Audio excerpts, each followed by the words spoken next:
Are you struggling for consistency in your sim racing? Does your iRating look like a roller coaster? If so, we have good news for you. The way to get more consistent is to first understand what you're doing differently than the professionals. And VRS is the answer. With our competitive subscription, you will have the telemetry, setups, tutorials, and everything else you need to fully analyze your driving. Our data packs and the ability to compare your driving with the best in the world will show you exactly where to adjust your inputs, change your driving line, and shave seconds off of your lap times. And our powerful and precise Direct Force Pro wheelbase and precision pedals are being used by some of the world's best drivers. All these champions agree that VRS hardware is not just the best on the market, it's also priced well below the competition. So if you're looking to upgrade to direct drive and the best pedals in sim racing, VRS is your answer. If you want to get better, get faster,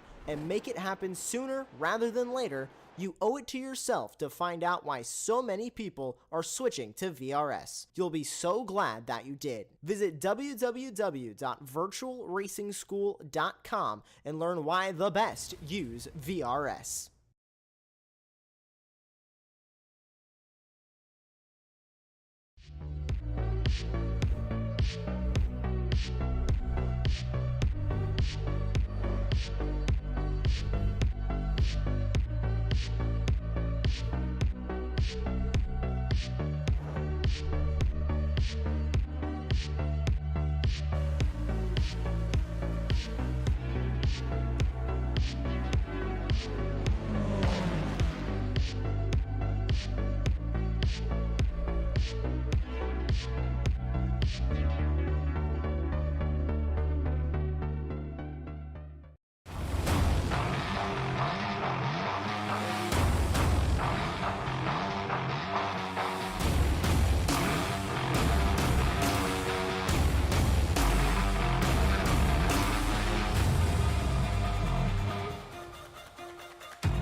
Howdy, howdy, howdy, and welcome to the Asetek SimSports GT Challenge here at Silverstone. It is the start of this series presented by FindingSpeed.com. I'm Austin. I'm joined by Adam Thompson with Samuli Kumo in the production booth, and you're here live watching Apex Racing TV. Adam, Silverstone, GT3s, and Finding Speed. What's a better combination? Yeah, it's great ring. 5 rounds, and what an opening round to start on at Silverstone, home of the British GP. And obviously, we were all entertained today from the actual F1 series. Unfortunately, this round will not have rain in it, as it hasn't come to iRacing yet. But I'm pretty sure that it's going to be action-packed out on track. All the cars obviously have a fixed setup for this series, so it's all down to driver skill to be able to see who's going to come out on top in the Pro and the Am categories, Austin. Yeah, we got two categories, the Pros and the Ams, identified by the colors by their cars, and everything, the golds being the Pros and the silvers being the Ams, kind of like the gold drivers and silver drivers in British GT. Which, speaking of British GT, this calendar that we follow, this 5-race calendar, is following the British GT calendar as well as the British GT scoring system. So, you know, we're going to be having a lot of fun. 2 different classes, fixed setup series, the iRacing Sprint setup with 60% fuel limit, and they will be having access to 1 faster pair. But yeah, competitors ranging from 1.5 iRatings all the way to 4.2 iRating. Pros and Ams, and it's going to be a lot of fun. They're all competing for $1,000 in prizes from Asetek SimSports and Apex Racing Academy. Yeah, it definitely is. As we can see, the cars out on track in the final part of the practice now before they go to 3 laps of solo qualifying. As we can see, Austin, with the introduction of the Mercedes, a heavily biased Mercedes field out here today with a splattering of Ferraris, a couple of the BMWs, some Audis, but no McLarens and no Lamborghinis, which is quite unusual in a GT3 championship. So certainly not the car of choice anymore, but the Mercedes certainly is. Yeah, some of the iRacing updates might have nerfed a few cars, and usually with the newest car being released, it sometimes becomes the best car. I remember Lamborghini Mania when it hopped on iRacing, and it was Lamborghinis. Well, like you said, 24/7 for about a year until it all calmed down, and then it became the BMW Mania. But now it's Mercedes Mania, and honestly, with that sound it sounds so beautiful. As we are looking at one of our few BMWs of Timothy Bree, and they're just having a bit of trouble coming out of left field, it looks like. Yeah, it is, and that was an opportune moment to just switch the cameras to Timothy there, just catching him as he was losing it out of that corner, coming down onto the old pit straight there for Timothy Braid. One of only 2 BMWs, in fact there's 3 BMWs out in the field today, but we can see in the timing tower at the moment dominated by the Mercedes, as we come to expect out on track with the new car. Like you said, Austin, you know, iRacing normally makes it quite good when it introduces a new car, and all the drivers seem to jump in there, but it's a brilliant sound. I absolutely love the sound of that car as it goes past the burbling V8s. It really does, and when you're commentating on it, oh man, it's just beautiful noise, beautiful V8 beauty of a noise. I'm all for V8, so hey, let's get some more of that. It certainly is. And one of the interesting prizes on offer to this championship is this brand new, not released yet, SimSport Invicta Sim Racing boots worth $100 that will start shipping in August. So the winners of the Pro and the Am category will be one of the first in the world to get these brand new boots from SimSport. So all to play for the championship. It's going to be an interesting one. Great track to start off with, Austin. Really wide. Good opportunities for a lot of passing maneuvers, but slipstream's going to be a really big thing around this Silverstone circuit today. Yeah, getting a good run coming out of the loop and heading in through Antry and onto the Wellington Straight into Brooklands is going to be one of the biggest straights, and also Magus Beckinson Chapel and the Hanger Straight. Those are going to be very important things to close down the gap on the cars ahead of you and get a good run heading through Vale and into that final chicane, as well as a run up through Woodcott and heading into Cops. You know, it's kind of difficult to make that move, but if you get a very good run through Brooklands after Wellington Straight and a good launch out of Luffield, you could be getting a very good opportunity for a movement into Cops. Though these are GT3's cars and not Formula 1, so they're not going to be heading into their expecting to go full throttle through there. So there's going to be a little bit of slice and dicing happening right there. And, you know, that corner is definitely going to be separating drivers who are very brave and drivers who want to be finishing this race. Yeah, definitely. Just a shout out to all our YouTube winners on Apex Racing TV and FindingSpeed YouTube channels. If you want to get a shout out, just put some message in there, or any questions to us, the commentators, about this race. We will endeavour to get them out on the stream for you, as we're just watching Chris Van Der Nessie just getting his warm-up lap here. Each driver has 3 laps in qualifying, all closed qualifying, so no advantage to each driver from slipstream, so it's purely down to the driver's skill to get that fast lap in. And that's probably one of the really good things about this series, Austin, is that because it's fixed, you haven't got the advantage of having the setup gods giving you the ultimate setup. Everybody's on the same level playing field.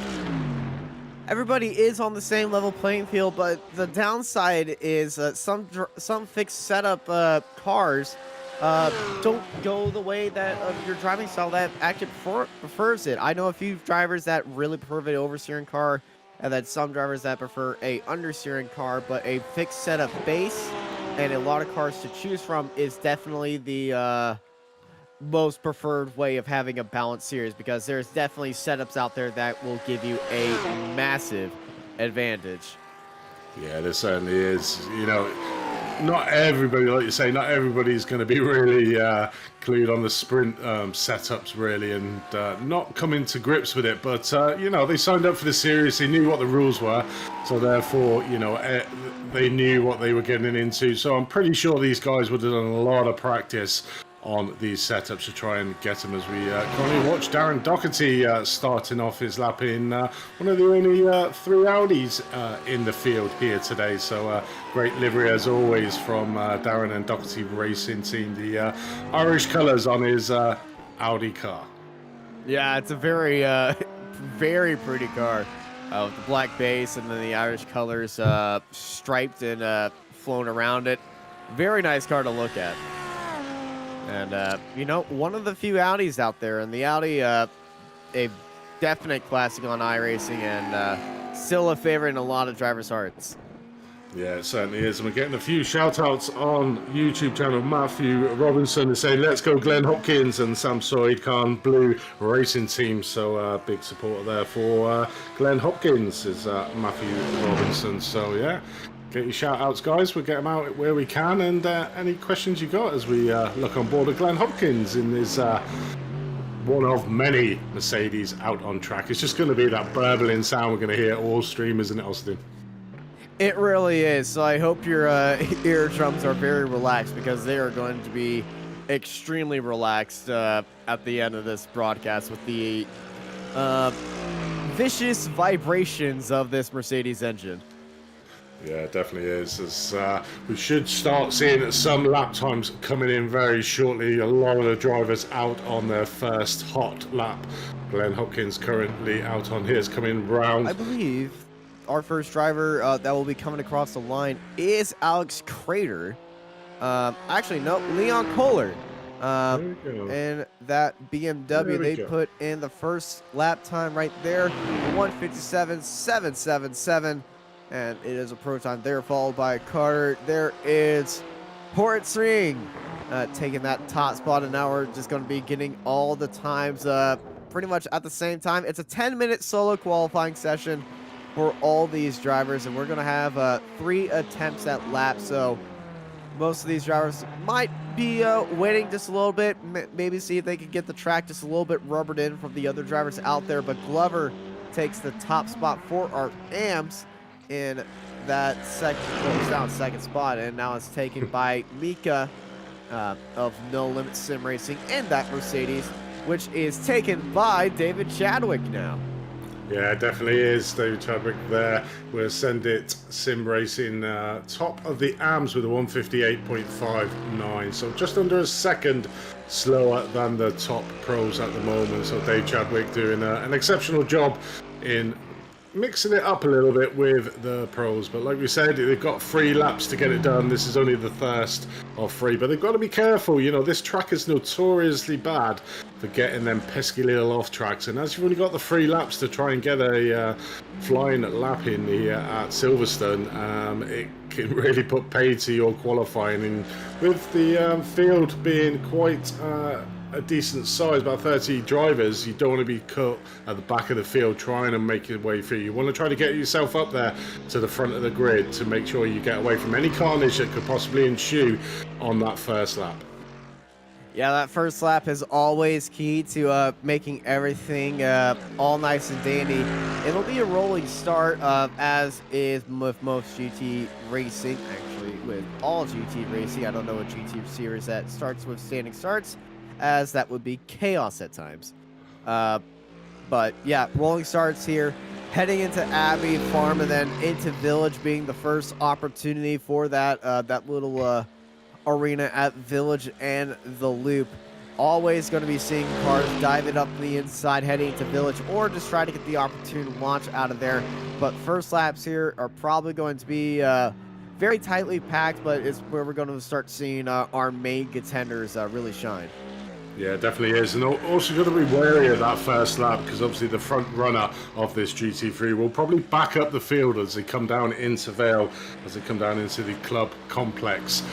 And then obviously making sure when he goes past that first corner, they'll probably go then, which will then concertina, the pack behind him. So we may see a few incidents going through club even before the start finish. I've seen it loads of times here at Silverstone. And then another area of interest will be down to the village turn. Coming down after they pass Abbey and Farm, there is going to be another area where drivers will be a little bit optimistic probably and try to put the car on the inside. So just need to make sure that they try and get through there safely. Hence the reason why you really need to try and get out the front of this field. Yeah, the farther you are out in front, the easier it will be, the less amount of traffic you have in front of you, and the less amount of potential incidents you will have to be dodging. As you said, with that opportunity for incidents, but everybody up here in the top 10, I believe, will not be having to be worried about that, and they're just going to be worried about finding their partner, getting a good run, and then hopefully, well, not losing the sign of our few leaders, because Portsring and Rolek, the two teammates, Tim and Lawrence, are going to be very off the line and on fire because they are both on the same teammates, and you know, they are very rapid with the 1:57.7s time right there. Hortzring ahead by 0.05 of a second, and then the top four separated just by 0.3, and the top three just separated by 0.07 of a second right now. It is extremely close at the top of the order at the moment, as we can see on the timing tower. The top three extremely close. Chris Van Der Nessie not that far behind, but very compact pro field with Dave Chadwick obviously still leading that AM position in P9 with a 1:58.469. So a sterling lap there from our only Canadian in the race, David Chadwick. So good luck to Dave, who I know personally, so no bias at all. No, I'm detecting bias right there. No, none at all, none at all. Definitely bias. To be fair, there are a lot of names that I do recognize in this field, so I do recognize them. I've talked to these drivers before in different series, some here on Apex Racing TV, some outside of Apex Racing TV, and some not even in road racing, actually. No, definitely not. A lot of usual suspects, as we would call them, into these GT3s. Very dedicated to GT3 series on iRacing, and pretty much just gets on to every series, and it's great to have them with us today. We know it's going to be a fantastic race. Really looking forward to this. And it's going to be interesting to see if some of these AM drivers who are doing really well at the moment. We've obviously mentioned Dave Chadwick. We've got Mika Getzeris in 12th position. Then we've got a couple of the pros further down. So it's going to be interesting then, pro drivers that are behind amateur drivers, how they deal with trying to get past the AM drivers.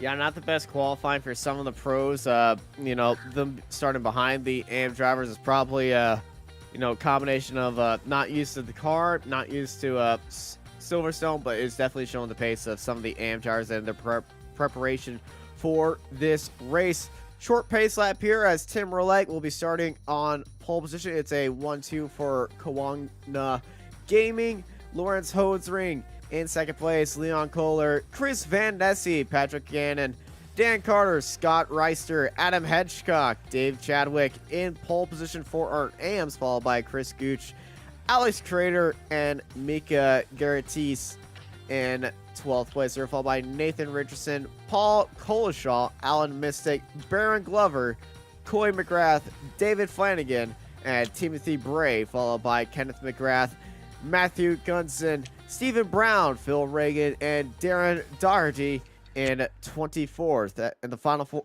four spots is Robert Odams, Alex J. Peck, Glenn Hopkins, and Jonathan Ocasio at the end of our grid, and our only driver not to put in a lap time for qualifying.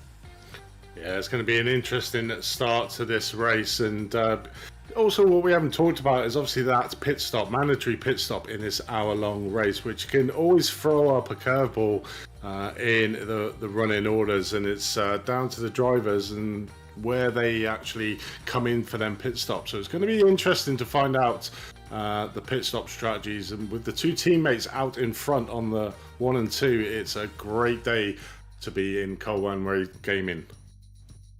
Yeah, the 1-2 Mercedes are definitely going to be working together on this start. They're definitely going to be knowing when Tim is going to be letting them go, but I believe they'll be going on green like most GT series, and they do not have a start zone. Our Porsche safety car is pulling off right now. And you can see everybody on this short pace lap, you know, back of the field is still trying to get lined up, but our first, I would say our first 5 rows are definitely up there and all lined up and ready to go right now. Tell that our pro drivers are already getting to go, and he's already gone for it. Tim and Lawrence, they knew exactly when they go when they were rounding Vale, and side-by-side start heading into Vale, turn into a single file shootout right there for K1 Gaming as Tim and Lawrence lead out the field right now, followed by Kohler, Nessie, Gannon, and Carter. Carter diving down to the inside, looking for 5th place right there. And Dan Carter, the no-limit sim racing, but he's got a good opportunity heading into the village. Can he hold it around into the loop? No, Gannon gets it back right there. David Chadwick leading our AM championship, leading our AM championship drivers as he is battling with Gooch right there. He decided to stay behind Gooch, and you know, you can tell if a driver is in the pros and if not. He probably knows who is a pro and who is not right here, and he is right ahead of his amateur championship challenger, which is Mika right behind him on his gearbox, and he did leave the door wide open right there for Mika in that 27 no limits machine. And Mika could have a look right there and a look for the lead, but they're too far back for a opportunity heading into Cops Corner. Yeah, Tim and Lorenzo at the front of that field working exceptionally well together. Obviously, it will be on the same Discord channel to say when they're both going, but really got a leap over the third place corner there and managed to just secure half a second advantage coming out of Vale onto the start-finish straight. So a great bit of teamwork there between them as we see them all coming down, hanging straight for the very first time. But a very clean lap overall for the first lap. No incidents sort of to be reported on. The biggest loser, probably David Chadwick, obviously getting a little bit swamped by the pro drivers coming down there as we see Liam Cullen getting a little bit with Chris Van Der Nesse going on the outside coming down into Vale. Just not going to be able to get the car turned in inside, losing, and possibly now coming under pressure from Paul Gannon in 5th place. So that opportunity to try and take 3rd may have cost him a place in 4th. At the moment, Paul Gannon managed to keep the car in ahead, but Chris Van Der Nesse just backing out there, coming through Abbey and just living to fight another day.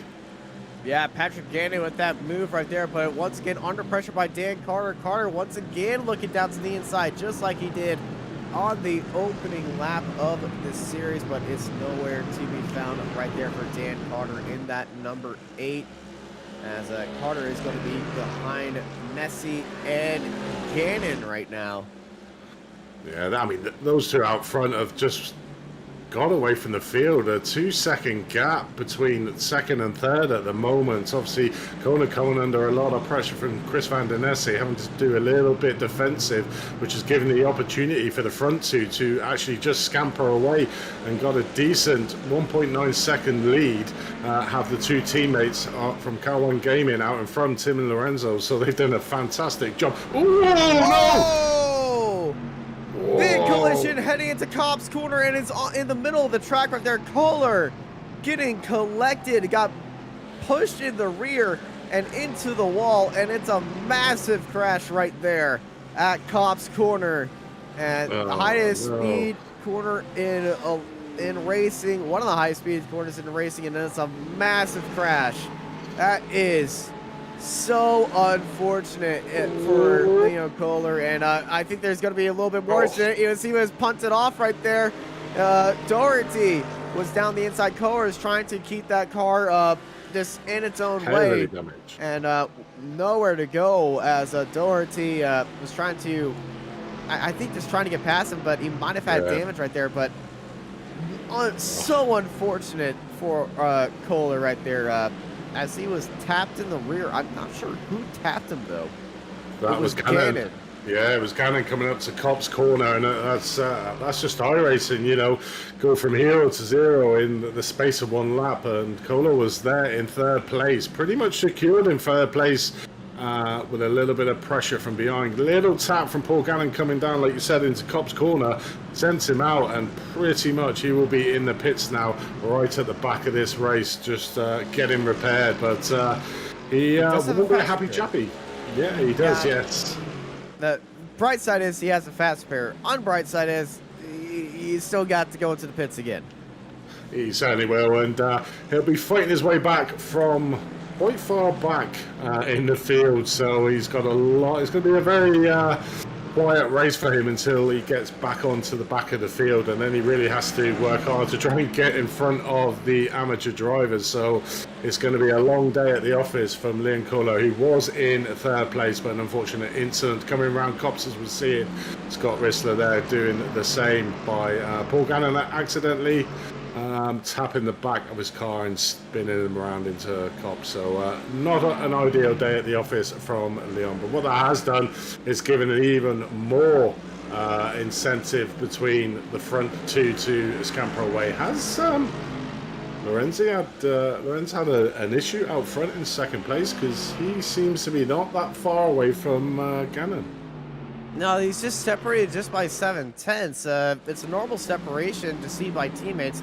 They know that Gannon is really far away from behind him. Gannon under pressure with that incident, as Carter and Reiser are side by side for 5th place right there. Reiser on the outside, Carter on the inside. The 42 getting a good line around the outside of turn 16, heading into 17, but Carter holds it around the outside of that final corner, and Carter able to hold it for 5th place. But look, Adam Hedgecock in that Ferrari was side by side with Alex Crater right there, and Crater could have had a looked up on the inside ending through Abbey. He thought about it, but our top Ferrari driver, Adam Hedgecock, chasing down that battle for 5th place.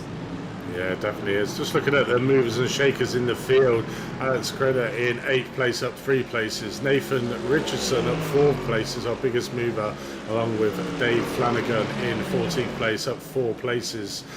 So those guys are the biggest movers in the field, and obviously, as to be expected, the biggest loser is Leon Kohler, currently in last place at the moment. So it's going to be a long, lonely race for the driver that was in 3rd place. Who started in 3rd place as well for this race. So not a great day at the office for Leon at the moment. But we look at the front of the AM battle. So Dave Chadwick still managing to keep out in front over Alan Mystic, who's just behind him in Mystic Turtles. But Mika seems to have fallen slightly back, because he was behind Dave Chadwick. So he's looks like Mika's had an issue somewhere out on track, and obviously Alan Mystic has capitalized on that to get that 2nd place overall in the amateur. But Dave Chadwick is currently leading the amateur battle. Yeah, by a second to David Flanagan. I gotta say, the Mystic Turtles logo, probably the coolest team logo I've seen. It is pretty cool, isn't it, I just like turtles, okay? I like turtles. Do you like turtles? I like turtles. But we can see at the front of the field now, obviously the front two pulled away from Paul Gannon, with Chris Van Den Essie quite far behind him. Then there's a bit of a gap back to 5th to Dan Carter, who has Rista, Hedgecock and Crater there in 8th place, all in a big long train of 4 cars there fighting out there. And another little gap of Richardson and Gooch in 9th and 10th. So little pocket battles in the top 10s are starting to form out on track. Yeah, out on track, it is looking very good as Adam Hedgecock goes a little bit deep heading into Village, but he's got that inside line. He's actually defending for the 42 of Reiser. Reiser able to make that move. He was looking around the outside as Reiser was defending onto the inside as we ride on board of Adam Hedgecock, chasing down Reiser. He's chasing down Carter, racing down the Wellington straightaway, heading into Brookwood. Are we going to be seeing Reiser look down to the inside? No, it's just filling the mirrors of Carter right there. Carter leaving the door open onto the inside, heading into Brooklands and Luffield, but he's drifted out wide. Here comes Reiser off the edge, and they make contact right in front of Hedgecock. Hedgecock takes evasive action right there, avoiding the cars parked on each other in Luffield. massive contact, and he was in the right place at the right time to avoid that incident. And I was so glad we saw his hands shoot to the left. Insane reactions right there for Adam Hedgecock to avoid that, and now Hedgecock in 5th. Yeah, it definitely was. Them two Mercedes, as we go to a replay on it, just coming around here, coming around left field. Drift out wide. Yeah. And he's going to be cutting down to the inside, realizing he left the door open, then just not leaving it, and just immediately Hedgecock just unwound the wheel, went to go straight into the gravel just a little bit, and stays in 5th. And him and Crater now are in a fight as we're looking at Paul Collishaw side by side with Ferrari and at Stowe heading into Vale. And Paul's getting ahead. A little bit of rough and tumbling right now. And watch out on the brakes. A little bit deep for Paul as he was chasing down Reister. And Reister's been having a rough and tumble day in this entire lap on lap 5. And, well, he was bumped to the front, bumped to the back, bumped to the side. And well, Scott is definitely going to be wanting to pay a premium for that paint job at the end of this race. It certainly does, as we see there. Dave Chadwick just getting right onto the back of the Ferrari of Paul Collishaw coming into Vale there. Just give him a little helping tap to get his way through onto Vale as they started lap number 6 here at this hour-long race. Only 10 minutes in, 15 minutes left of this race to go, and it's overall, apart from a couple of incidents, it's been a relatively clean race so far, but Hedgecock, with that incident with the synchronized spinning of the two Mercedes, very lucky that both Mercedes actually went to the inside of the track and one didn't get punted out wide, or else that could have caused absolute chaos out on track, considering there was 4 drivers that were in close proximity to that incident as well. So luckily Hedgecock managing to steer clear of the 2 spinning Mercedes out in front. But coming on board with David Flanagan, looking at we're going back up to Corey McGrath here. Yeah, McGrath 4th in the AM race right now in that Audi. He's got David Flanagan right behind David, one of our pros in the Ferrari, and it looks like David's got a very good speed exit out of Chapel, and this will be a very easy exit. He's not really going to be fighting that, and that Ferrari is very quick on the straightaway compared to an Audi.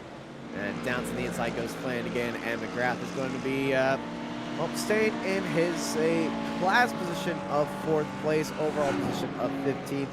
He's just trying to catch up to Mika, and he could be using that Ferrari's draft to catch up to Mika and maybe get up to Mystic and Chadwick. Chadwick 1.2 seconds in the lead, and he's not far away from that race as Mystic in 2nd place has put in a personal best lap, but it's just a tenth slower than Chadwick.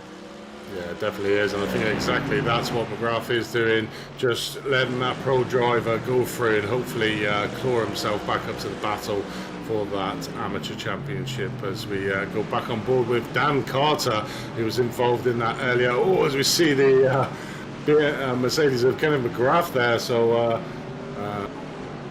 McGrath doesn't really want to be following sorry, not McGrath. I forgot, who was it? The amateur driver that was in 4th. Who was it? We were just following him. Oh, right, yeah, Corey McGrath, sorry.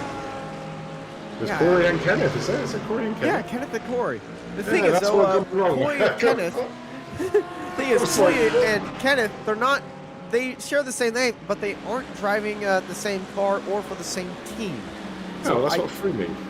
Yeah, I don't believe they're related to each other. No, that threw me. I was just thought, I'm sure there was McGrath in 4th, and then yes. Yeah, there you go. 2 McGraths in the race. There we go, Rory. But yeah, so he's got it all to do to try and get up as we watch Alan Mystique having a little bit of a battle here with Mika for that 2nd place in the amateur at the moment. So Mika managing to get right onto the back of Alan Mystique, which will pay into the hands of David Chadwick, our leader. As we can see just out in front with these 2 amateur guys battling it out. He has a good opportunity, as we can see the gap already to 2 seconds over Alan Mystique, who's going defensive to Mika Gessard in 3rd in the amateur championships at the moment.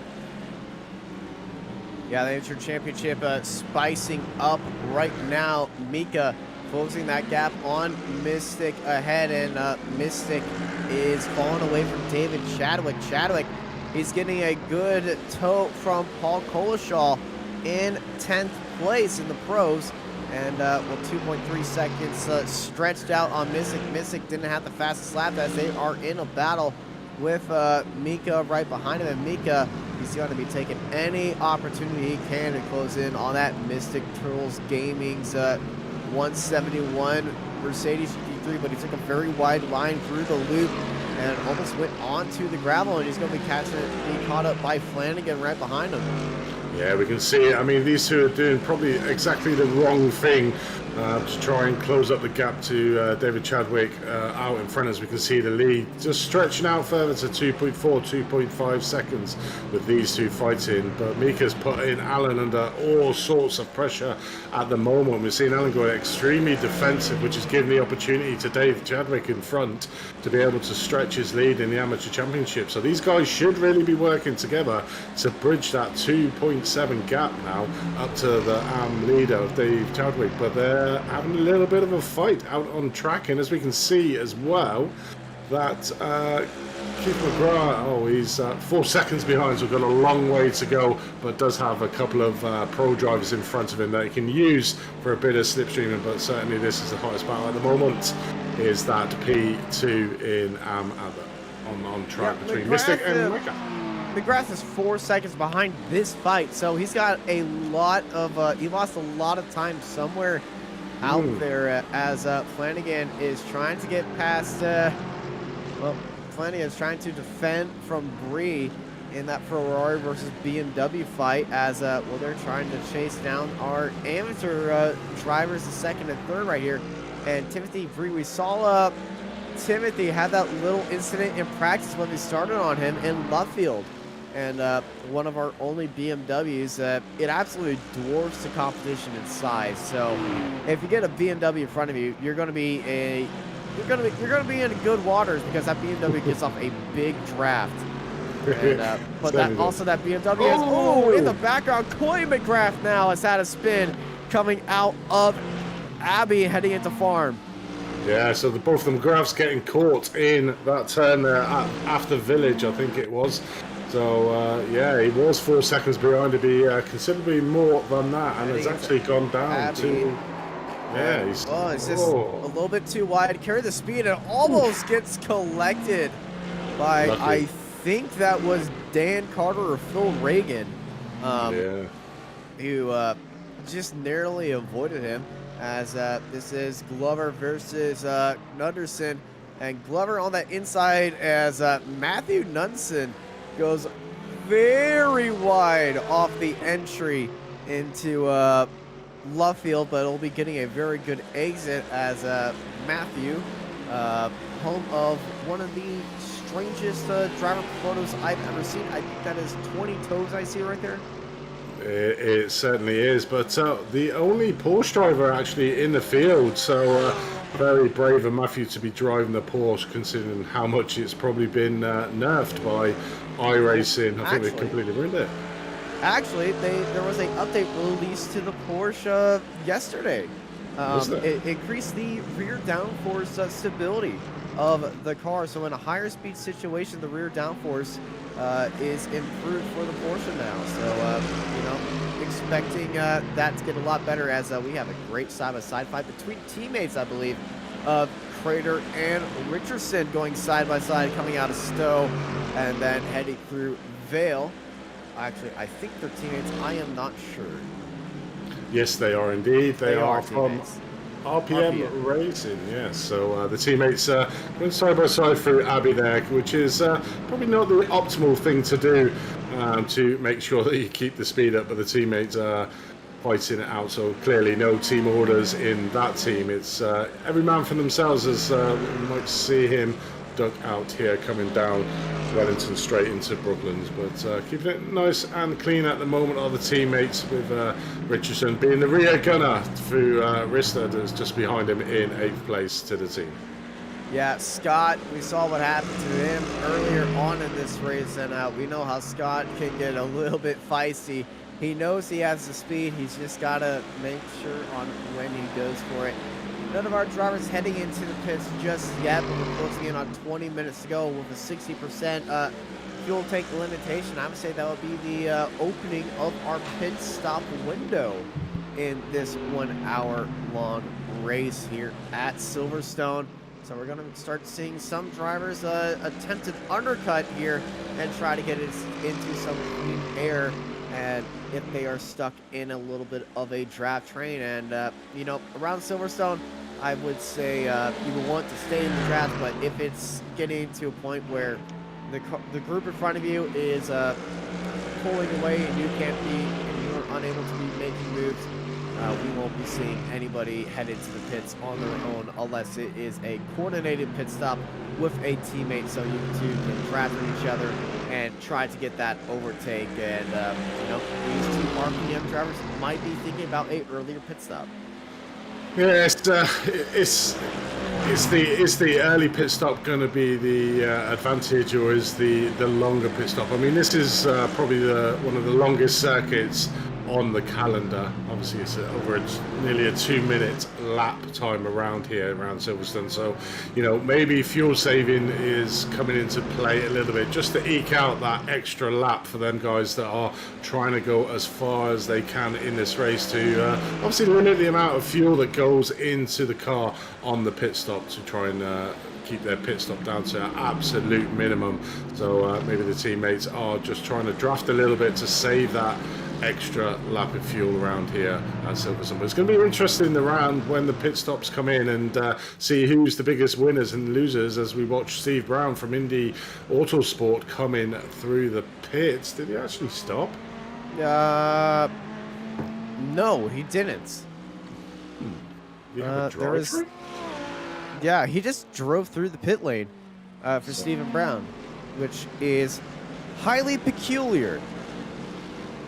Certainly is, but he might have had. I don't even think he would have an incident point. He definitely wouldn't have hit the incident point limit by now. It's only been 10 laps for him. I mean, if you start playing ping pong with other cars, you soon rack up them incident points. As we watch the teammates going side by side now, coming down into Stowe. So maybe a change of position to give. It's the RPM teammates. Right, still just having a little bit of fun with each other. Yeah, just a change of positions to share out the fuel saving between the two teammates, maybe. Yeah, they're looking like a very coordinated team. I'm not going to be mentioning the series where that they were just literally swapping with each other throughout today's race, but very coordinated team effort. And up at front, they're going to be, I would say, main contenders for a good race result, especially if they can keep up this pace and teamwork throughout the season. Though, speaking of pace and teamwork, that'll be the gentleman at the front, Roleck and Lawrence Hotzring, and Kowana Racing guys sitting 1-2. They're no longer right next to each other like the RPM guys, but the RPM guys, hey, they're definitely giving us the entertainment heading into Brooklyn's down to the inside. Alex Trader retakes 6 plays for Nathan Richardson. If I was Scott Rice here, I would just be like, okay, y'all are getting a little bit too feisty with each other. He should probably be looking to make a move, but with them having this good fight between each other, I would just let them have it. Just save some fuel and, you know, try to beat them in the pit stops. You know, if you have more fuel than the other car in front of you and you pit the same time, that's the less amount of fuel you have to put in the car and the less amount of time you have to be stopped stationary.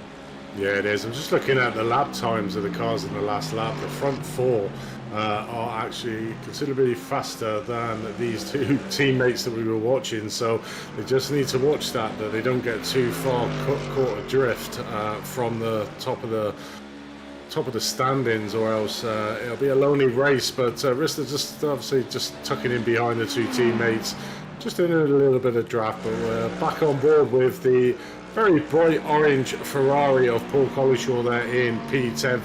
Just looking at the back of Chris Gooch's Mercedes in the other, is that the other Mystic Turtles car? The one that you very much like. It is a cool livery. It is. Hey, purple's a nice color. Turtles are awesome. And yeah, the chrome. Ooh. So I've just been looking at the YouTube channel, and the actual incident limit is only 15 and for the first drive-through, and then 6 after that. So relatively low incident level for an hour-long race. So that may well have been a drive-through penalty for Stephen Brown. Obviously, he's now on. Oh yes. Odams. This is Odams. Robert Odams in the Audi heading into the pit lane. The Silverstone pit lane speed limit is pretty slow compared to the actual thing. The thing is, though, the start-finish line comes sooner in the pit lane, and so it's a drive-through. It's another drive-through. This is a drive-through. Yeah, it's our second drive-through we're seeing of the day. So drivers easily getting drive-throughs right now. The second drive-through, the first one being started by Stephen Brown, the second one being by Robert Odams. And, you know, you could get 4X here and there. GT cars are not really honed to the 0X chaos that is touring car racing. And it's very easy just to, you know, get a 1X here and there, especially around Silverstone. I think I've had the 1Xs around Cops Corner the most. Just go a little bit out wide, carrying a little bit too much speed. And then Maggotts Beckett's Chapel, that's also a hot spot for 1Xs and stuff. And Stowe, coming out the exit of Stowe, that's always a pride space. As we watch Paul Collishaw just put it up the inside there of Chris Gooch to take over 9th place. Yeah. That was relatively at Sophie. Here's Gooch, though. Gooch is setting himself up for the outside. If you put yourself up for a good move on the outside, you'll be on the inside for the upcoming corner, though. In this situation, that did not happen. And in the overall race, wouldn't be seeing most drivers attempt that. The only times we'll be seeing that are, well, in the closing 5 minutes or the closing 5 laps of a race, and the opportunities right there. I've certainly seen some single-seater action go insanely well right there, and unfortunately insanely wrong. Speaking of going wrong at Stowe, Coy McGrath once again around at Stowe, and I think this is Coy heading into the pit lane. No, he's not staying out. But he's right ahead of Doherty. One car just went flying into the pits. That's Alex Peck. Yeah, definitely is.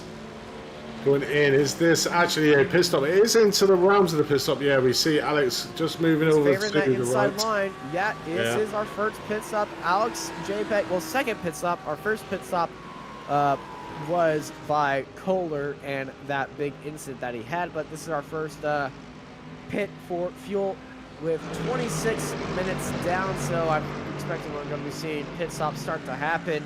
And I believe, Andy, this will be the right amount of time to be shouting out everybody over at Asetek SimSports. Yeah, it definitely is. And just looking at for the round of pit stops to see all the wonderful products that SimSports can offer for you.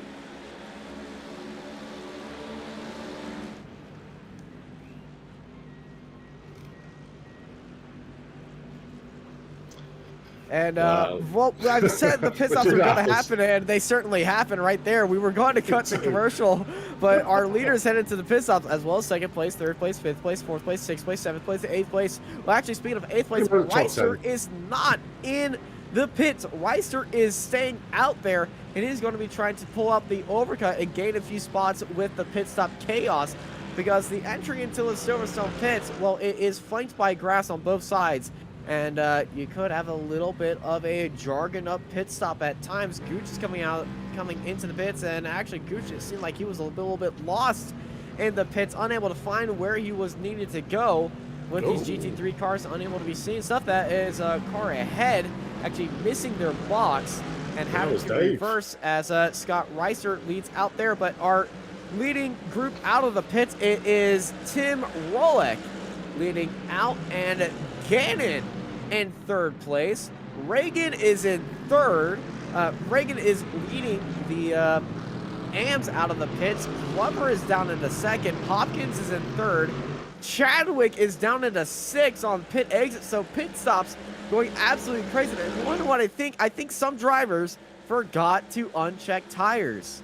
I mean, it certainly looks like it. I'm looking at the pit stop times, and the Coleman Racing Team, 34 and 33 seconds respectively, but the rest of the field only doing about 25 seconds. So that's why we're not seeing the two Coleman Gaming teammates, Tim and Lorenz, coming out in first and second. So they must have took some tyres there, because there will be a lot of wear on these GT cars, and with the new model of these tyres, it's seeing a lot of wear on certain tyres through races. So maybe doing the right thing, taking them extra tyres of the wear to be able to be faster in the second half of the race, but certainly gave up the positions there. Scott Riston now in the pit lane, so it'll be interesting to see where he comes out having that extra fuel, just sitting behind the two RPM team racing teammates for the majority of that first stint. So let's see where Scott comes out after his pit stop. Yeah, Reister, though, it was about 24 seconds gap to Tim right there. But the total pit lap time is about, 50 seconds that we are expecting in there. So this is going to be Reister falling a little bit. Reagan, he did not go into the pits to start off right there. So this is Rolex and Gannon as they continue on through Abby. And this shall sort our incidents out. Our entire pit stop cycle is done as we are halfway through this race, and I think now is the time to go thank our sponsors over at Asetek SimSports.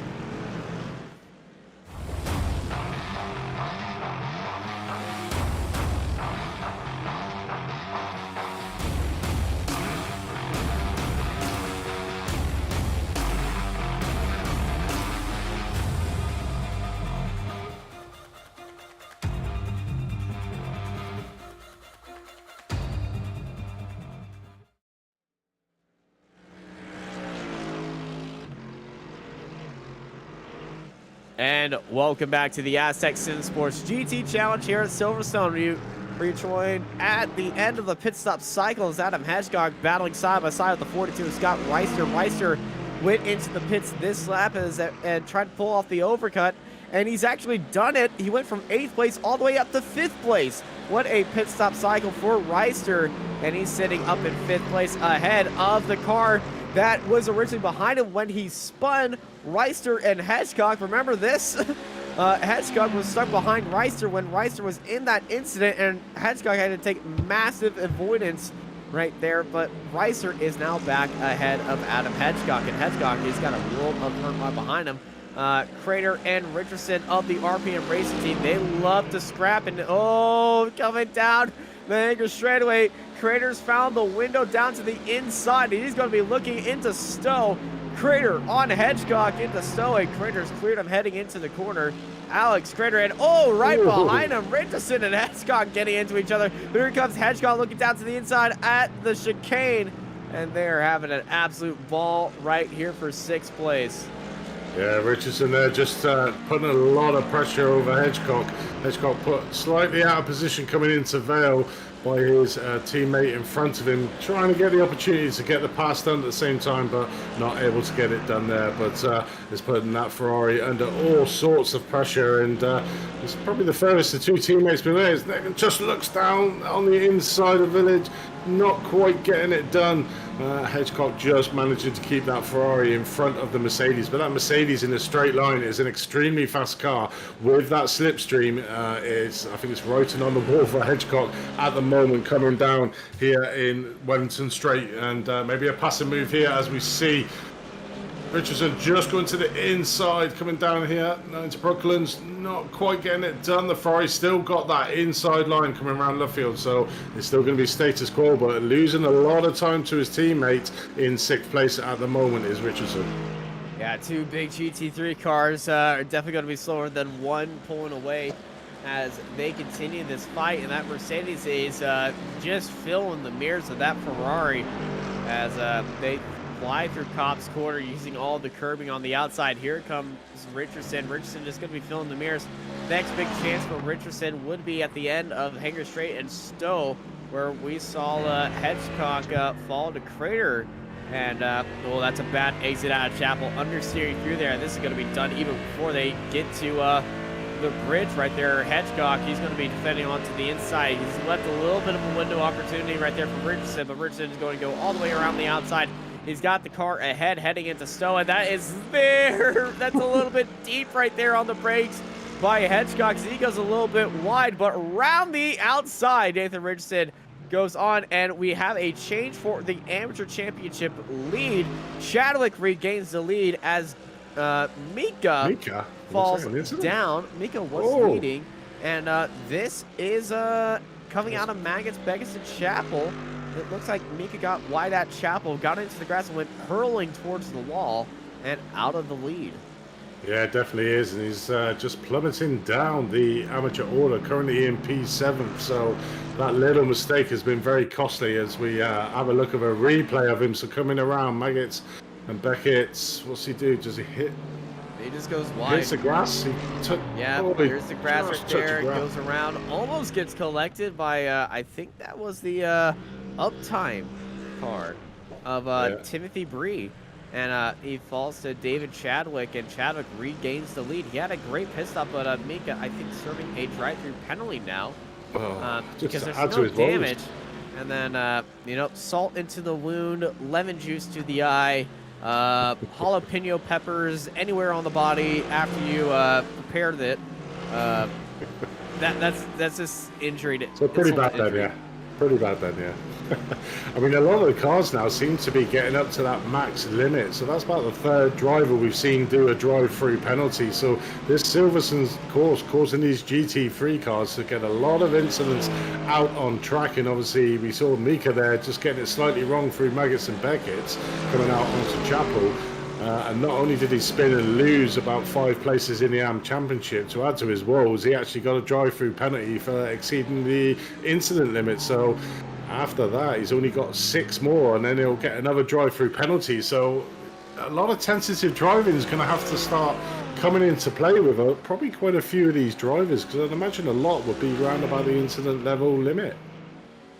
Yeah, a lot will definitely be around there, especially the AM drivers, as they seem to get a little bit rough and tumble. As David Chadwick, our AM championship leader, it looked like he lost the lead. He did lose the lead through the pit stop cycle. I think, no, he did not have that bad of a pit stop cycle. I think he was the driver that missed the pit stop. He was, yes. He had to reverse back into his pit, so that's where he lost the pit stop. So big shout out to you, Dave, for missing your pit stop. There you go. I wouldn't say that's a shout out. It would more be like a mention of why he fell down to second place, because he was in the lead by quite a bit of a margin, about 3 seconds heading into the pit stops, and he left 2 seconds coming out of the pit stops in second place. But he is behind the 78 of Flanagan and Timothy Bree right in front of him. And with him just in the lead, second place of Reagan is, I would say, cumulatively about 11 seconds. 11 seconds? Yeah, 11.8 seconds, yeah. Or 20-something. It's very far away. 11.8. Well, the thing is, that is additive. This is the interval, so that is between the cars. It's 11 seconds to Carter, then it's apparently 11 seconds to Carter from... Oh, wait, no. We are looking at flat... James Albert, it's 11.3, yes. Okay. It is 11.6. This is between classes. It is indeed. So still a sizable lead for Dave Chadwick, who is on the back of Dave Flanagan, so should get a nice tow from the pro driver in front. So a great day at the office for Dave, apart from his unfortunate pit stop strategy, but we won't mention that anymore. But quite easily to have been done, because literally every single car, bar 2, came in on the same lap, so quite easy to probably miss your stall with all the cars in front of you blocking your man with the pole. Yeah, the new feature on iRacing is the baseline iRacing spotter pack. Counts down to where your pit stop is. Heading into the pits, they will start counting down. Pit stop in 10, 5, 4, 3, 2, 1, right here. You passed. And it's right there. It works every time. And even in blind situations, if you don't know where your pit stop is, It really helps, especially in a very busy pit lane, either in GT3's stock car racing, touring car racing, and endurance series, or you know, just messing around with your friends and you got a little bit of damage in a free practice and you have no idea where your pit is. Yeah, definitely. As we're watching the battle here for second place overall, Paul Gannon, who's had maybe a controversial first stint of the thing, but certainly made up for it in the pit stop, jumping Lorenzo Huzzing there in third place. But we believe that maybe the two teammates from Koan Gaming possibly changed some tyres, and that will certainly come to the advantage in this closing stages of this race, having that advantage of better grip and better acceleration out of the corners. So it looks at the moment that Paul Gannon is under a lot of pressure from the third place Lorenzo guy coming up into Stowe here on lap number 20. Yeah, he is looking at a advantage with those new tires at the rear. Really slowed them down in the pit stop, but it definitely helped them out coming out of corners because they'll be having the fresh rubber at the rear, which will be able to get the traction out. The thing is, though, half the race spent on, it depends on which tires they took. If I was them, I'd be changing the rear tires, just the rear tires to get the grip coming out of the corners, but also might change the front tires as well to give them the grip through the corners and not about the aces, because Silverstone, very famous for long sweeping corners, and those are torturous to tires, especially Pirellis. As we see there, the classic overstretch coming through Stowe from David Flanagan, so that would have been another 1x that he would have picked up for that corner going extremely wide on the exit. So these incident levels are going to maybe put a little bit of spice towards the end of this race with the top half of the grid. So keep an eye out for drivers going through the pits on drive-through penalties. But we're looking at Timothy Bree just leading out this field of 4 cars at the moment in the BMW. Oh, it's the Ferrari there of Flanagan just tries to look down his inside coming into that corner, but thinking better of it and slightly backs out, loses a little bit of ground as David too. Timothy in front of him in the BMW, but these 4 cars locked in a battle for that 11th position. Yeah, this fight is looking very good. Chadwick at the back of it. The BMW behind him is actually Kohler. It is not Carter behind him. It is Kohler.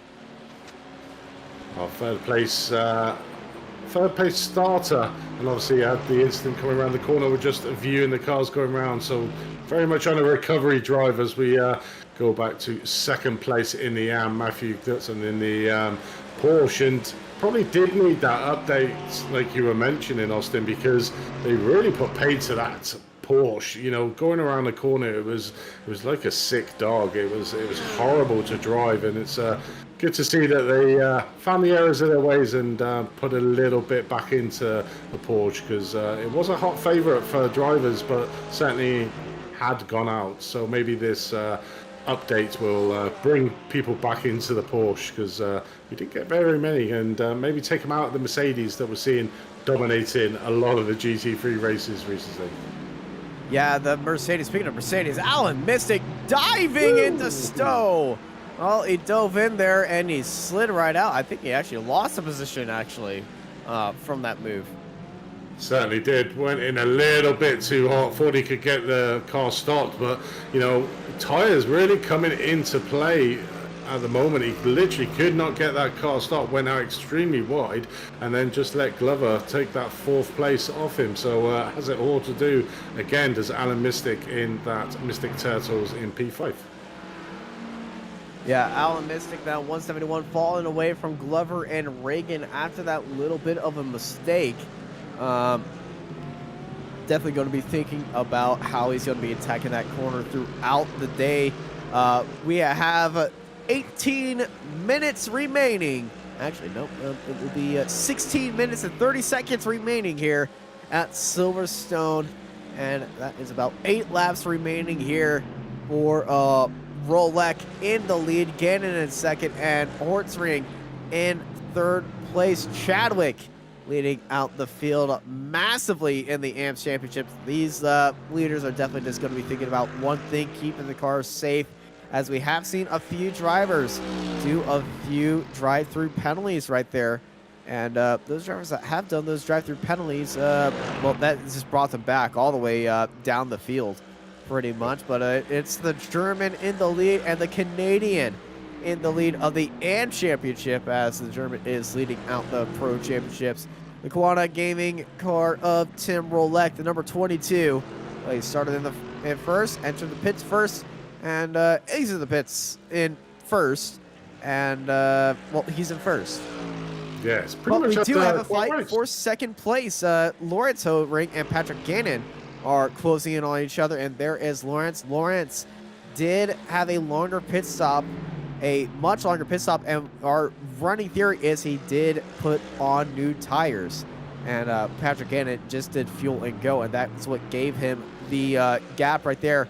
Gannon and the RPM Motorsports team, they were in a nose-to-tail fight before the pit stop with each other, and they were fighting for about, I believe, 5th place with each other. And you know, that was a very good pit stop for Patrick and the RPM team. Yeah, it certainly was. I mean, he literally leapfrogged Orenzing in to second place, but he's all over the back of Paul Gannon at the moment.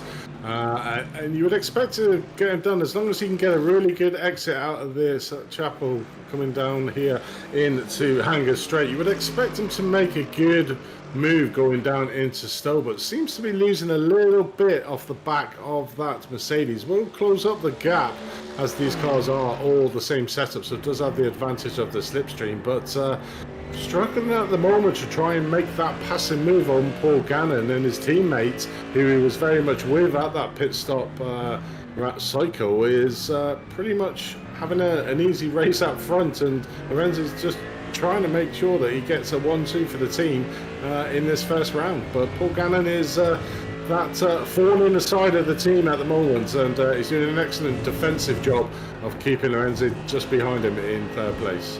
Well, we see what Paul Gannon has been doing most of this race. He's been involved in fights with his teammate. He was defending, he was attacking, defending and attacking, and having a good old ball. And, you know, I think he's just comfortable with, you know, getting a little bit of fisticuffs right now, as Lawrence taking a little bit wider line, heading through the loop, trying to get a better run through the Wellington straightaway, as down the straight they go, heading into Brooklands. And this is the fight for second place in our pros, as well, this is actually the only fight for our A-class podium going on right now. As a little bit of mistake, it seems like the place that Gannon is struggling is coming out of Brooklands and into Woodcott, as the Luffield, as they go into a little bit too hot, and it's just getting the cars, the brakes and tires just a little bit too overheated, and can't get the car to slow down a lot, because it's a very aggressive spot to slow down on, and I think it's the most time spent on the brakes on the circuit.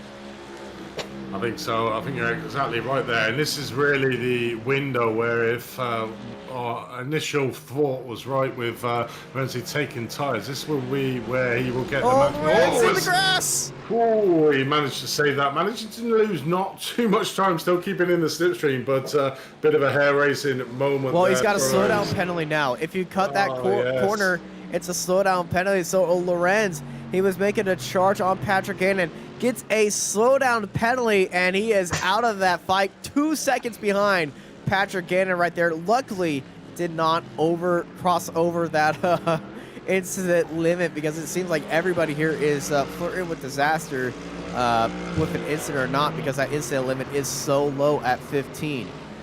Yeah, it'd be interesting now to see if Lorenz can actually get back onto the back of Paul Gannon to be able to fight in this last 12 minutes of this hour-long race. He should be able to, if he has, our hypothesis was correct that he did change tyres, because the tyres on Paul Gannon's car will be screaming at him, and he'll be a lot slower going into corners and exits. So it'll be interesting to see now whether Lorenzo can actually close it back up. Look, he's gained an entire 10th in that sector right there, and he's gained 2 tenths in sector 2. So Lawrence has the pace. The tires are definitely showing their pace right there, because he is catching up to gain it hand over fist, a tenth a sector, pretty much, 2/10 per 2 sectors, and honestly, it might be 3/10 in sector 3 as they continue on right here, and they're closing in on the end of sector 3 right now. As they're coming across into Cop's Corner very soon. Gannett and Hotzring, that gap is just 1.1 seconds right now. It was 1.9 at the start of this lap, and it's 300ths gained right there. So Hotzring closing in a lot throughout this lap, but is it too little too late after that mistake?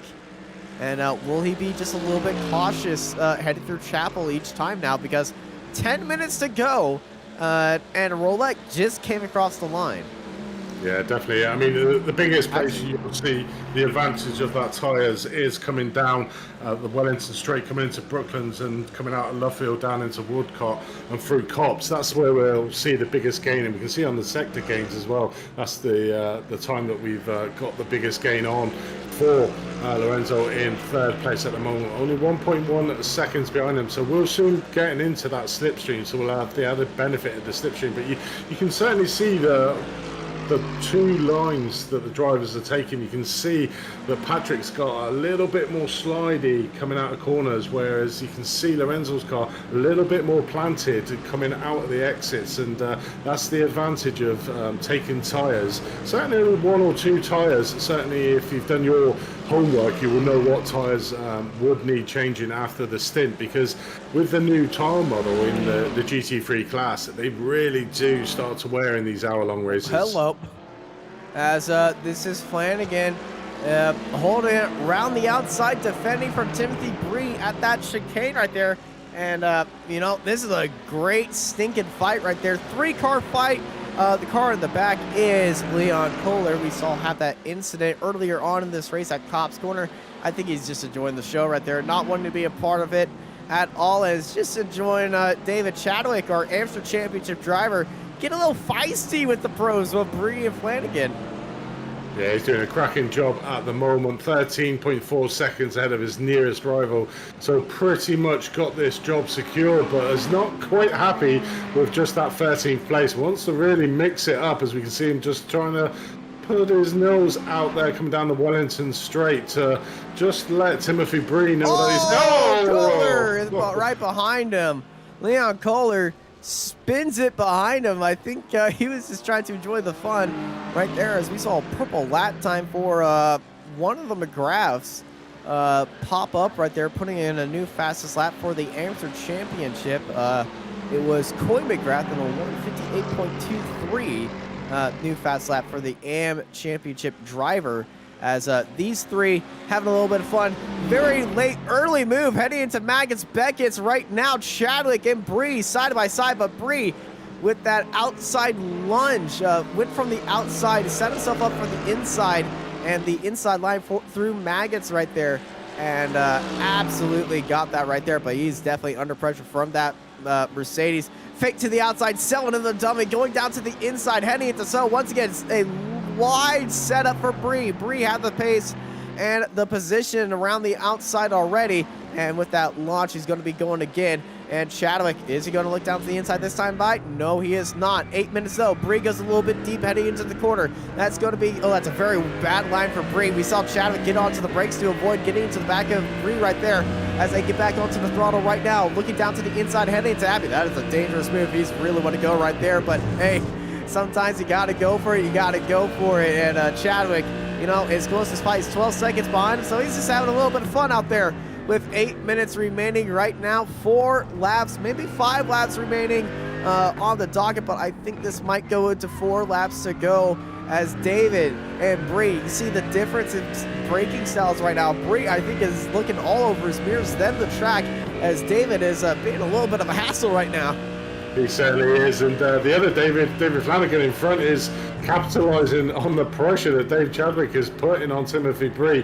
He's just making a little bit of a gap now between himself and the pro driver behind him, Timothy Bree. But Dave Chadwick doing an exceptional job here, just putting so much pressure over Timothy Bree, and you can see the pressure coming off, because Timothy's getting some unorthodox lines that's really compromising his speed, and just unfortunate that on the exit of the corners that Chadwick this can't is a capitalize. This could be it. This is a run through Cops. Bree goes a little bit wide through Cops, and Chadwick down to the inside. David Chadwick overtakes a pro right there for 12th place overall. David Chadwick, well, he certainly sent it right there. I think it's overall Arching Team Friday Sports are going to be enjoying that one. It's certainly lived up to the team name there, centre in there on Timothy Bree, coming very brave, coming through Maggots and Beckett's. You know, he's putting it all on the line, considering he is obviously leading that amateur championship at the moment. Doesn't really need to be fighting with Timothy Bree, but as he had him in his sights, and the power of that Mercedes has certainly come into force over the BMW and put Timothy Bree under all sorts of pressure there, and pretty much buckled, and Dave Chadwick's just on fire today. Yeah, it is, and Chadwick, you know, I think he's going to be happy. I think it's just like, you know, I want to finish in front of a pro. He had that bad start at the start of this race where the pros certainly swamped him right there, but he showed them in the long run that, you know, it's mostly about how you manage your tires throughout this race. Speaking of managing your tires throughout this race, 5 minutes to go. Gannon is still in second place ahead of Rollins, ahead of Lawrence in third place in that fight for second, as we're looking at Tim Rolek in that leading Mercedes, who has been, well, dominating. 6 seconds in the lead. And, Kenneth McGrath spinning. Well, he's caught it right there, but that is heading out of the loop. It is indeed. That's the second time today the Mercedes driver of Team Snowmen. Certainly a little bit of ice on them tyres, living up to the team name there, coming out of the complex, coming through Aintree there, spinning it a little bit. Oh, and it looks like he's doing it again. Them tyres looks like they've gone in that Mercedes, literally all over the road at the moment, is Kenneth. So he's got to be hopeful that he can actually keep that 6th place in class at the moment, just kind of with Corey McGrath is not that far behind. Yeah, Corey could catch him, and it could be McGrath on McGrath. And honestly, we're going to have to go from first initials 2 times. Corey! One McGrath spins, the other one spins right there, but this time the Cops corner Corey McGrath. Oh, that is a unfortunate spin right there, and obviously in a more faster spot, dangerous spot right there, because it's a blind corner, and he could have got collected. Luckily, Hawkins and Doherty were farther behind him than they were right now, but that is so unfortunate for Coy McGrath right there. Yeah, had an ideal opportunity with the tyres. Certainly look like they're going on the other McGrath's car in front of the Mercedes, but whatever. And Kenneth has got a drive-through penalty from that incident. And honestly, I think with that incident, I think Coy might have a drive-through penalty as well. Yeah, we'll have to see now, because no, he doesn't. No, he does not. So he does not. So Coy in the Audi after that spin will be gaining a position from there, or closing down on Kenneth as both of McGraths make a mistake in different cars and teams. McGrath comes out of the pits as McGrath is closing in on him, coming out of the pits right there. There's McGrath, and looking at the gap to McGrath, it is 3.5 seconds to McGrath from McGrath. Classic. I'm going to have fun with this throughout the season. I already know. Pretty sure you are, but I mean, it just shows you that that pit lane in Silverstone is actually quite short as we watch the battle here. Dave Chadwick is not He's caught up to Flanagan. Yep, he is not. He's on Flanagan, ran away from Chadwick and Bree, but no, Chadwick ran away from Bree. And Bree was just falling off the pace right there in the closing minutes of the race. 2 minutes to go right now. And, you know, we got 2 laps to go because our leader came across the line already. And David Chadwick, well, he's looking for a 11th position overall. Heading into Stowe right now. 2 laps to go. And that Ferrari is looking tasty to that beast of a Mercedes. It certainly is. He's just not done, is he? He's like, no, still want to get up. He's like, who's next? Yeah, Ferrari, I'll have some of that, thank you very much. But no, he's just driven the car really well Also, today. speaking of having some of that, Hornsring and Gannon are separated by 2/10 now Yeah, it definitely is. in as the we were fight for saying. second place. I mean, he had 12 minutes to go, so he had the opportunity to gain back up, and he was gaining It's on 1 him. minute and, now. It is 1 minute now, so it's literally a last shootout. So he's got right onto the back of him. Should get the slipstream coming down the hanger straight to close that gap even more. So it is literally going to be a last lap shootout for the second place on the podium between these two, Paul Gannon and Lorenzo Hodsring there in third place out on track. So it's got it all to do, but Paul Gannon at the moment, you know, super good at the defensive side. So it's going to be a real ambitious move, I think, for Lorenzo to try and take that second place from Paul Gannon, I think. Yeah, Hotsring definitely closed up that gap. It was a 2-second gap. New fast lap of the race for our leaders, and it's white flag in the air here at Silverstone and the Asetek SimSports GT Challenge here for round 1. White flag is in the air. Last lap, 1 lap to go right now as Gannon under pressure by Hotsring. Hotsring, now is the time to, close in the gap and then close in on Gannon right there. And he has closed in very hard. Gannon hit the curb on the inside. And Lawrence looking onto the inside at the loop right now. He's getting the pace. He's getting a little bit of run. The back end getting a little bit squirrely right there. It's Mercedes power on Mercedes, and they are side by side heading onto the Wellington straight. It's Gannon with a nose ahead. He had the round around the outside, but now down to the inside. Here comes Lorenz. Lorenz going to have to run into Brooklyn. Lorenz goes a little bit deep on the brakes right there, and he's got the lead momentarily as going extremely wide is Gannon. Looking down to the inside of Lorenz right there, and as they come out of Brooklyn's and heading into Woodcott. Gannon's going to be stuck onto the inside. Lawrence around to the outside. He's going to be getting the run there side by side down the old start, finish straight, and heading down into Cobb's corner. Gannon's got his nose right there. They're going to be side by side through Cobb's, and they make contact at Cobb's. They make contact at Cobb's going extremely fast, and here comes the Ferrari of a laps car right there. They're going to get into the mess right now. Actually, they're going to get off the race. The 32 of Chris Van Den Ness, the Dutchman, is right there. It's a 3-car fight for second place. Hornsring's got a gap on Gannon. Gannon right behind him, and then there's Ness right behind them as well. Ness is in the thing. Ness is flashing the light saying, "You turn in on me right there, man. I am not going to be having that." And it's honestly a Lewis Hamilton, Max Verstappen thing at Cobb's corner between these two drivers, and you can tell Patrick Gannon is definitely not happy about that. And what would be even worse if one of the drivers got a drive-through penalty for that. And here comes Ness. Ness looking down to the inside at momentarily, and then Gannon had to defend down to the inside. Ness trying to look for the outside, get the better exit right there, but it's going to be Lawrence getting second place, Gannon in third, Ness in fourth. But I think Gannon and Lorenz are going to be fighting at the end of this championship. At the end of the day, the steward's going to be very busy because Cobb's corner incident, Gannon was ahead. Lawrence was ahead of Gannon, but Gannon's nose was still in there, and I think there just wasn't room left. The only way to know for sure what happened was to look at a replay. But David Chadwick, I know for sure, without any doubt, will be coming home with the amateur win today by a dominated performance. David Chadwick had a little bit of a iffy moment in the pit lane, but David Chadwick absolutely takes that win in the AMS Championship, as well as Tim Rolek.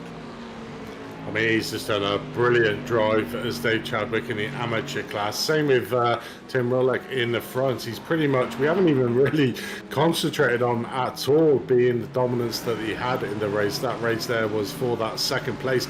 Was quite fortunate that Hodsring and Gannon did manage to not spin the cars there coming through Cobb's corner, coming in there. But that may have been that Gannon just leaned on Hodsring a little bit and come slightly, like you said, a Hamilton sort of Verstappen moment going there, but they were very fortunate that they didn't spin the car, managing to get on in front of Chris Van Den Ness, who had a pretty much quiet race himself there in fourth place in no man's land, but right at the end nearly got the opportunity to get that second step on the podium. Yeah, that fight for second was very heated right there. as everybody's coming across the line. And I believe we just had our last driver come across the line, Glenn Hopkins, in 7th place in the AMs. So as and Alan Mystique had a great start to race, but showing that he's out. I'm not sure what happened there. He's been Unless into the he pits exited? twice. I think he might have tried to finish in the pit lane and do a drive-through penalty. I think we'll get a time penalty for that if that is the case. But what an entertaining first round. Yeah, first round of the season is in the books. For Tim and the Koana gaming car, he took the win, and it seemed like a pretty easy day. And he's already looking forward towards the next round in 2 weeks' time. He takes the win ahead of Lorenz Holtzring and Patrick Gannon, who I think are still fighting with each other. And they're going to be very entertaining to see what happens after this race. Patrick Gannon and Lorenz Holtzring in 2nd and 3rd. Chris Van Ness almost came home with a surprise podium, followed by Scott Reister, Alex Trader, Nathan Richardson, Adam Hedgecock, Paul Coleshaw, Chris Gooch, David Flanagan, Timothy Bree, Dan Carter, and Leon Kohler at the end of our Pro Championship. And I'm going to let you take our AM Championship results. Yeah, so a dominating performance for the first round for David Chadwick, around about 12.5 seconds ahead of second place, Matthew Goodson there, Baron Glover in 3rd, Phil Regan in 4th, Mika Getreis, well, obviously just fighting hard for 2nd place, but unfortunately getting caught by the pesky incident level there, finishing in 5th place. Kenneth McGrath in 6th, Glenn Hopkins 7th, Darren Doherty in 8th, Corey McGrath in 9th, Alex J. Peck in 10th, Alan Mystique in 11th, Stephen Brown in 12th, Robin Old Adams in 13th, with Jonathan Oscardo in 14th. So yeah, great day for the winners, Dave Chadwick and Tim Rockel, and yeah, the fight was certainly for the 2nd place in that pro overall. Yeah, the fight was there, but I think one of our drivers that was in the pros was certainly having it. We got a replay of that fight again before we go to our interviews right there. And this is just beautiful to watch. This was just so tightly fought coming out of Woodcott right here. It's a drag race down the old straightaway. The old front straight, and you can see Lawrence is ahead by a nose, but is he heading in there? I think what just happens is he assumes that Gannon was not going to be on the inside and just took the corner regularly and just squeezed Gannon right there, because Gannon is still alongside. Oh, Gannon goes a little bit later on the brakes, and yeah. Oh, it's 50-50, isn't it? I mean, it's 50-50. Gannon kept it onto the inside, unlike Lewis Hamilton, and they kept it going. Thankfully, they both finished this race. Yeah, and finishing the 2nd and 3rd position, because they both could have lost out to Chris Van Der Ness, as we see in the background there, just gaining up on the time, but managing to just swap positions in that. But I mean, certainly Lorenz had the speed, and we can see obviously had the slight incident about 10 minutes before, got back onto the back of Patrick Gannon and managed to get the passing move done. Whether it was legal or not, we'll leave that one down to the stewards, but a great end to the race overall. It certainly was. Well, we are standing by with someone who doesn't need any doubt on what happened during that race. They started on pole. They led pretty much every lap except for the one where they went into the pit stop. But they've led every single lap. The number 22, ladies and gentlemen, Tim Rolek. Tim, how are you feeling after that race?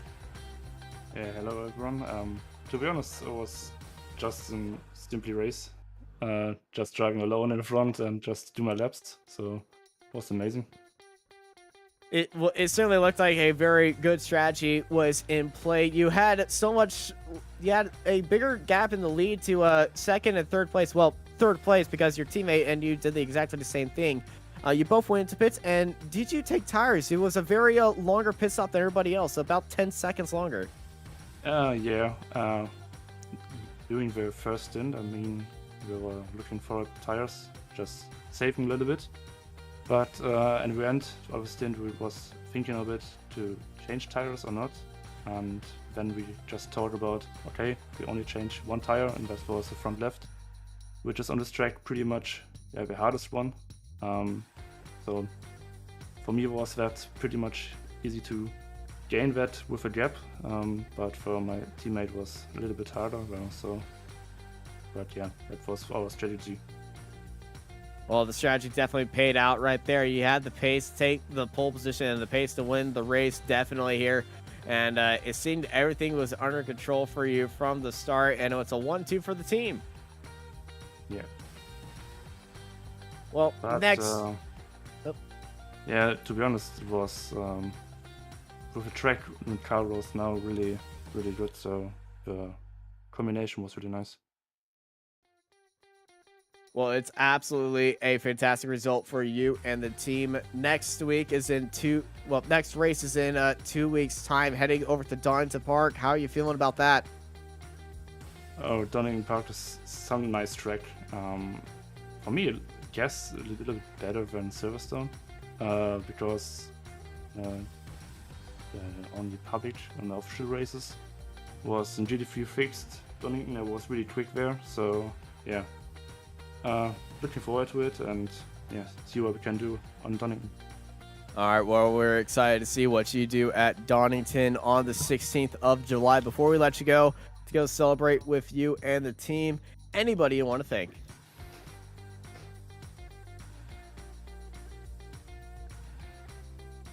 I believe they pulled a Kimi Räikkönen and just walked off. Thank you, Tim. Oh, I didn't hear the question. My mic went off. Oh, that's unfortunate. We asked anybody you want to thank after this race. Yeah. I mean, I don't know. So tomorrow I have no words. I need to realize it at the moment. But we will see what happened in the couple of minutes. All right. Well, congratulations on the win, Tim, and we'll see you next time on the 16th of July at Donington Park. Yeah, thank you. And over to Andy. Andy, I believe you're standing by with Yeah, we're going to stand by with Kenneth McGrath. So welcome to the booth, Kenneth. Obviously, a bit of a hard day in the office, I think, for yourself. A couple of spins there. Just talk us through the race, and just talk us through the tyres with the new model that iRacing have done, because we saw you spin a few times. Yeah, it when I started it out, it felt very slick on the track going through the first couple of laps, especially onto the right-hander going into the original pitch straight there. Spun there, and I was like, all right, let's just get my head back in the game. Overall, though, the car itself felt absolutely amazing. Just a lot to get used to on the track itself, but otherwise, it was a really good first run for me on Silverstone. Yeah, it definitely is. Just obviously talk us through the tyres on this. When you get into the last sort of 10 minutes of an hour-long race, how did the car feel? Did it feel really like slidey coming into that? And is that what you sort of spent? Oh yeah, definitely, yes. The last 10 minutes there was a struggle, especially on when you got to the very slow corners. It did not want to listen to you at all most of the time. So you just kind of had to baby it through. But it was more of coming into that it was interesting to learn on this kind of track. But yeah, I managed to maintain the position for the last part of that race and turned out pretty well with that. Yeah, definitely. I mean, it seems like a very competitive field at the moment. Where are your expectations for this 5-round season? Expectations, kind of in the mid-range at the moment. I'm not really into like super competitive, but at the same time, it's great to see like if I can push myself to get into the upper ranks of it. But currently, just seeing how competitive it is and how like there's not much shifts between the races comparative to what I would usually see, outside of league racing. It's really an eye-opener in a way of like there's a lot of these people that are at the same level as you, and it's great competition in the sense of like I can go alongside someone and I don't have to worry about them pushing me off track or something like that. I can actually trust the guy to, you know, race solidly. So I'm really enjoying it. Yeah, definitely. Yeah. Well, obviously 6th place for the first round, so bodes well for the rest of the rounds. Is there anyone you'd like to give a shout out to before we let you go, Kenneth? Not really much shout outs. I know my brother's racing here, so shout out to him.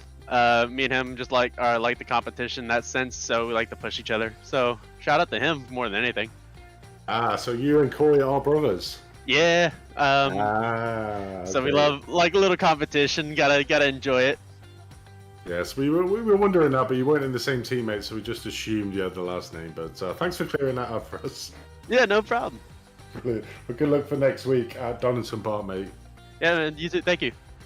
That was Kenneth there, who now we know is his brother Coy is in the same league. So we now know for future reference, Austin. But looks like we do have Dave Chadwick if you want to have a quick word with him.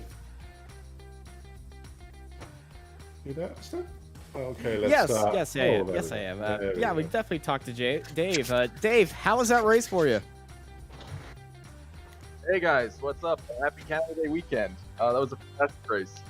It was a lot of fun. Learning this new car this week on a track that's a fairly weaker track for me, Silverstone. But I love the feel of the car.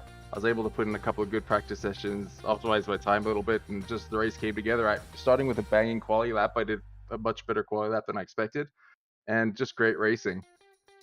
Yeah, you started up on the pole of the AM field, and then at the start of the race, it fell down just a quite bit. It looked like you were just letting all the pros who were just a little bit excited to get going just out of the way, but you were very rapid at the end of the race, and you were giving us a show at the end of the race, and fighting with Timothy and David at the end. Yeah, I had to do something. I was like stuck in the same position for a while, and I was dropping back, and then I get focused and I catch up. I was like, I got to do something, and I was trying to play some mind games, just to keep him on his toes and force some errors. But it's all fun and games. It certainly looked like you were having a lot of fun, especially on this Canada Day weekend. Congrats on winning and the pole. It seemed the only mistake that it seemed like you had was in your pit stop. You missed the pit box and you're reversing it. Yes. So for me, it's pretty much, there's always one thing that goes wrong in a league race, and fortunately, it was just overshooting my pit stop this time. I was a little bit frustrated when it happened. I lost a couple seconds, but fortunately, I built a big enough gap that I could cushion mistakes like that from happening. Something I'll have to do some modifications to my crew chief for sure, so that doesn't happen again. Well, next time by, it's on the 16th of July. We're going to be at Donington Park. How are you feeling about that one? It's not a track that I've driven often at all, a handful of times. So I'm looking forward to learning the track, getting some pace out, and maybe just still competing for a podium there. Well, Dave, it was a great seeing you out there, and a great performance by you to take the win here today. Before we let you go, anybody you want to thank? Yeah, thanks to Andy and yourself, Austin. Fantastic commentary as always. Apex Racing and FindingSpeed for setting this up, and our sponsor, Asetek SimSports. Thank you, guys. This is a lot of fun. Look forward to the rest of the season. I'm pretty sure everyone's going to be very happy about that win that you just got right there. Hope you have a great rest of your weekend, and congrats on the victory. Cheers, guys. Thank you. Cheers. Well, Andy, I believe that is going to be the end of our first race here today at Silverstone. It was a very, very exciting day up and down the field. There was action every single turn, and it was just a lot of fun out there. Next race is the 16th of July at Donington Park. What can we expect from there?